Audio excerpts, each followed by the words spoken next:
السلام علیکم دوستو، کیسے ہو؟ امید ہے کہ آپ تمام حضرات خیریت سے ہوں گے۔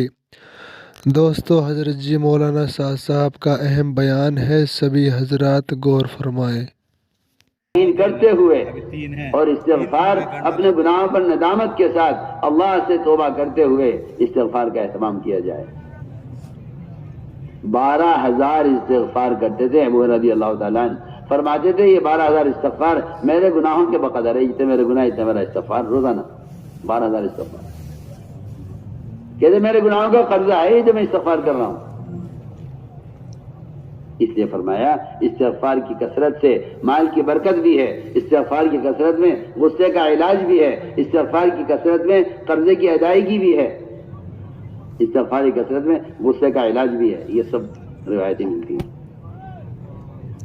اس لیے اس کا احترام کیا جائے۔ اگلی بات یہ ہے کہ جو آدمی واقعی ذکر سے، استغفار سے، دعاؤں سے، عبادت سے، نماز سے، تلاوت سے اللہ کے قریب ہو جاتا ہے، پھر اللہ اس کے بندوں کے درمیان کا معاملہ درست کر دیتے ہیں۔ وہ تو پہلے بندے کا اللہ کا معاملہ بگڑتا ہے، پھر لوگوں کے حقوق پامال ہوتے ہیں۔ جسے دنیا کی محبت ہوگی وہ دنیا میں وہ چوری بھی کرے گا، غبن بھی کرے گا، سود بھی لے گا، وہ یتیم کی زمین بھی قبضہ آئے گا۔ دنیا کی محبت ہے نا، جس کے سامنے آخرت ہوگی اس کے لیے دنیا کی حیثیت نہیں ہے، اور جس دنیا کی حیثیت نہیں ہے وہ کیوں غبن کرے گا، کیوں جھوٹ بولے گا، کیوں سودی کاروبار کرے گا؟ اسے دنیا سے رغبت ہی نہیں ہے، آخرت کا بھی آخرت سامنے ہے۔ جس آدمی کو 1,000 روپے مل رہے ہوں وہ 100 روپے کیوں لے گا؟ چھوٹی سی بات ہے۔ جس کو کسی چیز کے 1,000 روپے مل رہے ہوں وہ چیز کو 100 روپے کیوں بیچے گا؟ جس کے سامنے آخرت کا ثواب ہے وہ دنیا میں خیانت کیوں کرے گا؟ کیا ضرورت ہے اس کو خیانت کرنے کی؟ سامنے آخرت ہے۔ اس لیے ہم نے عرض کیا کہ جو آدمی اپنے اللہ کے درمیان کا معاملہ کو درست کر لے گا عبادات کے راستے سے، اللہ اس کے بندوں کے درمیان کے معاملات کو درست کر دیں گے۔ بس جماعت میں نکل کر خدمت کرنے کا جو مقصد ہے وہ اکرام کی مشق کرنا ہے۔ خدمت کرنا اس کی اکرام کی مشق کرنا ہے۔ اکرام کی مشق کیسے ہوگی؟ خدمت سے۔ جماعت میں نکل کر اجنبیوں کے اکرام، ہم ان کو جانتے نہیں ہیں کون ہیں، ان کے لیے پانی بھر کر رکھ دیا، ان کے لیے کھانا پکا دیا، ان کے لیے آگ جلا رہے ہیں، ان کے لیے صفائی کر رہے ہیں، جی ہاں، ان کے لیے برتن دھو رہے ہیں، ہمیں تو معلوم نہیں ہے کون ہے۔ ایک جماعت میں کئی صوبوں کے لوگ ہوتے ہیں، ایک جماعت میں کئی ملکوں کے لوگ ہوتے ہیں۔ اللہ نے دعوت کا کام ایسا دیا ہے کہ اس دعوت کے کام نے امت کے درمیان کے طبقاتی فرق کو ختم کر دیا، ورنہ امت بڑھ چکی تھی۔ ایک رنگ والے الگ، اس رنگ والے الگ، زبان والے الگ، زبان والے، غربا الگ، عمرا الگ، مالدار الگ، فقیر الگ۔ اس کام کا سب سے بڑا اعجاز ہے یہ، اور اس کام کا یہ سب سے بڑی کرامت ہے، اور یہ اس کام کی سب سے بڑی خیر ہے کہ امت کے درمیان کے طبقاتی فرق کو اس کام نے ختم کیا ہے۔ آپ دیکھیے بیرونی جماعت دیکھے تو حیرت ہوتی ہے، تم کہاں سے کہ جو روس سے آئے، تم کہاں سے کہ امریکہ سے آئے، تم کہاں کہ افریقہ سے آئے، تم کہاں کہ ہم عرب سے آئے، تم کہاں کہ ہم سعودیہ سے آئے۔ ایک جماعت 15 آدمیوں کی، 15 ملک کے لوگ، زبانیں الگ، رنگ الگ، مزاج الگ۔ یہ ہے، اسے کہتے ہیں امت کا جمع ہونا، اسے کہتے ہیں امت کا جمع ہونا۔ مگر میں کیا عرض کروں آپ سے، یہ تفریق اندر پیدا ہوئی کہ آپ کی جماعت کے آدمی ہیں، آپ کس طرف کے ہیں، آپ کس طرف کے ہیں۔ میں آپ سے قسم کھا کر عرض کر رہا ہوں اور تاکید سے کہہ رہا ہوں، آپ اللہ کے راستے میں نکل رہے ہیں، آپ کسی علاقے میں جا کر کہیں یہ نہیں کہیں گے آپ کون ہیں اور آپ کون ہیں، یا مسجد کس کی ہے، مسجد کس کی ہے، آپ کس طرف ہے، آپ کس طرف ہے۔ ہمارے یہاں اللہ کی قسم کوئی طرف نہیں ہے، کوئی طرف نہیں ہے، ہمارا یہاں کوئی طرف نہیں ہے۔ یہ آپ کا غلط خیال ہے، ہمارا یہاں کوئی طرف نہیں ہے، کوئی تفریق نہیں ہے۔ ہر امتی سے، امتی کے رشتے سے ملاقات کرو۔ ہم نہیں جانتے کس خیال کا ہے، کس ذہن کا ہے، کس جماعت کا ہے، کس طرف کا ہے، ہمارا کوئی طرف نہیں ہے۔ کسی مسلمان کو حقیر سمجھنا ارتداد کا سبب ہے، کسی مسلمان کو حقیر سمجھنا اپنے مرتد ہونے کا خطرہ ہے۔ میں بہت اہم بات کیا، اہل یمن کے ارتداد کا سبب یہ ہوا تھا کہ انہوں نے اسامہ کو حقیر سمجھا تھا۔ آپ صلی اللہ علیہ وسلم نے ان کا انتظار کیا عرفات سے چلنے کے موقع پر۔ ارتداد ان کا انتظار کیا آپ نے. اہل یمن نے کہا اس کا انتظار کیا ہے یہ ایک عام آدمی چھوٹا سا یہ اسامہ. دیکھیے تو صحیح ان کا حقیر سمجھنے کی وجہ سے اہل یمن مرتد ہوئے ہیں. اہل یمن کا مرتد ہونا حضرت اسامہ کو حقیر سمجھنا تھا.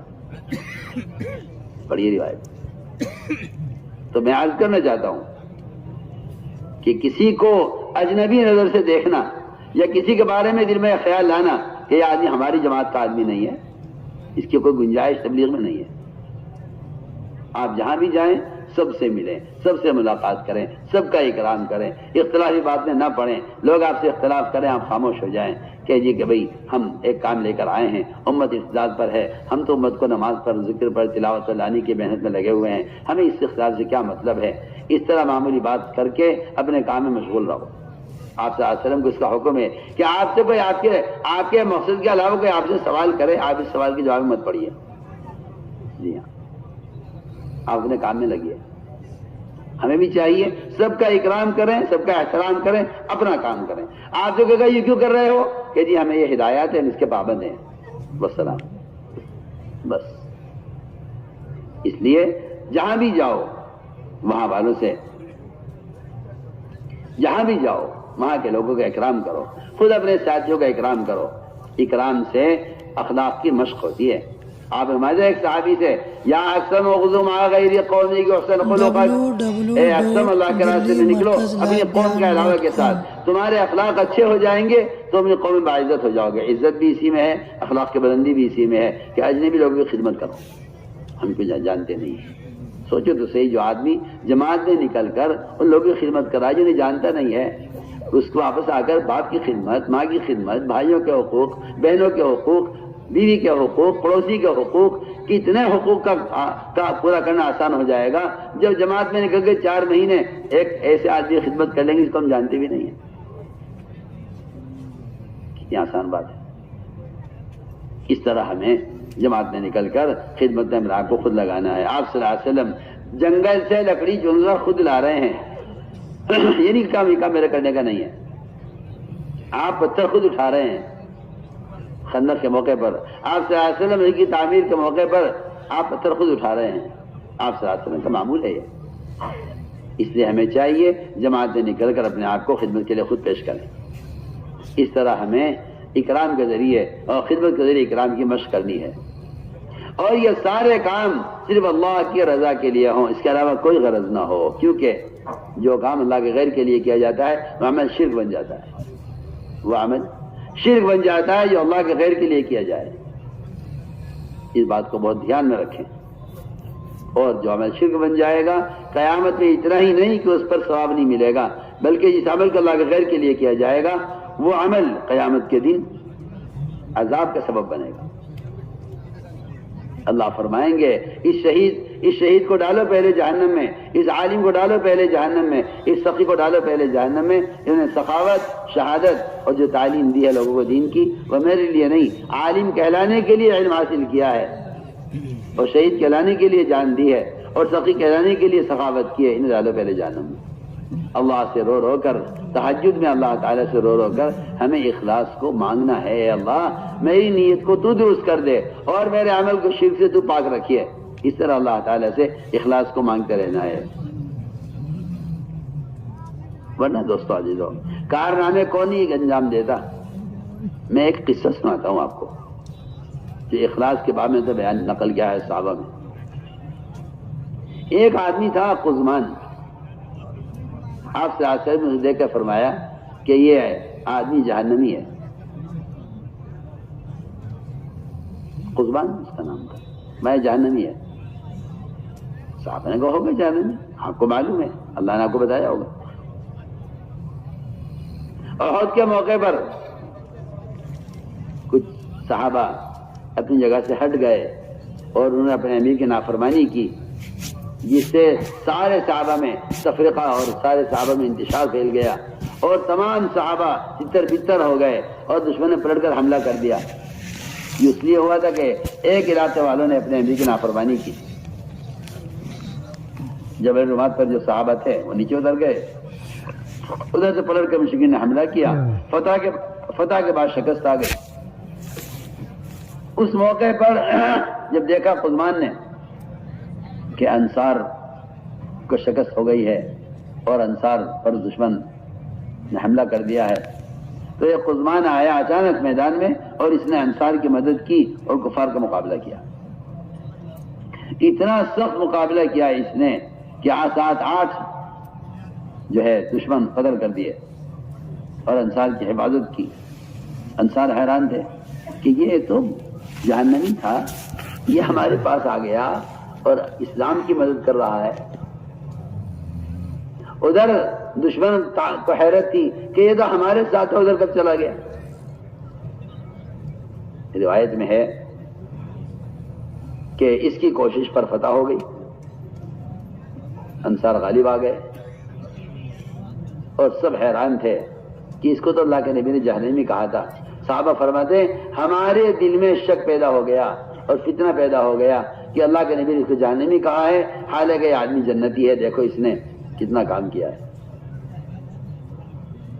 کہتا ہمارے دل میں شک پیدا ہو گیا کہ اللہ کے نبی نے نعوذ باللہ غلط کہا تھا کہ یہ آدمی جہنمی ہے۔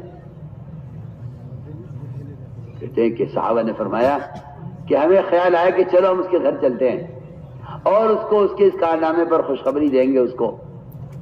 صحابہ اس کے گھر گئے، قزمان سے ملاقات کی، کہا قزمان تم نے کمال کر دیے اور تم نے بڑا کارنامہ انجام دیا، تمہاری وجہ سے ہماری مدد ہوئی ہے، تمہیں خوشخبری ہو تمہارے کارنامے پر۔ قزمان نے کہا مجھے کہ خوشخبری سنا رہے ہو، میں نے اللہ کے لیے نہیں کیا ہے، تم میری قوم کے لوگ ہو اور قوم کا آدمی قوم کی مدد کیا کرتا ہے، میں نے تو قوم کے لیے کیا ہے کیونکہ تم میری قوم کے لوگ ہو۔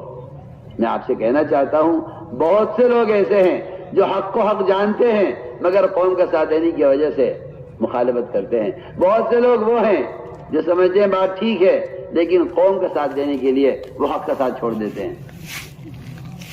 تو میں نے عرض کیا یہ ڈرنے کی بات ہے۔ قزمان نے کہا کہ مجھے خوشخبری کیوں سنا رہے ہو، میں نے اللہ کے لیے نہیں کیا ہے، تم میری قوم کے لوگ ہو اور قوم کا آدمی قوم کی مدد کیا کرتا ہے۔ روایت میں ہے کہ پھر قزمان کے زخم بڑھ گئے اور اس کی تکلیف برداشت نہ ہوئی، اس نے ایک نیزہ کھڑا کیا زمین پر اور اپنا سینہ رکھا نیزے کے اوپر اور زور لگایا، یہاں تک کہ نیزہ پار ہو گیا اس کے سینے سے، اس نے وہ مر گیا۔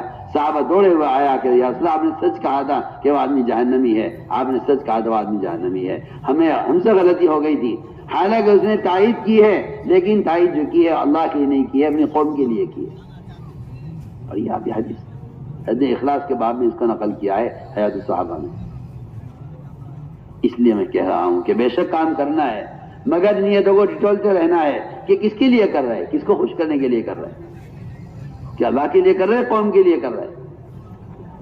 جو اللہ کے لیے کرتے ہیں وہ کسی کے ملامت کی پرواہ نہیں کیا کرتے۔ اس لیے میں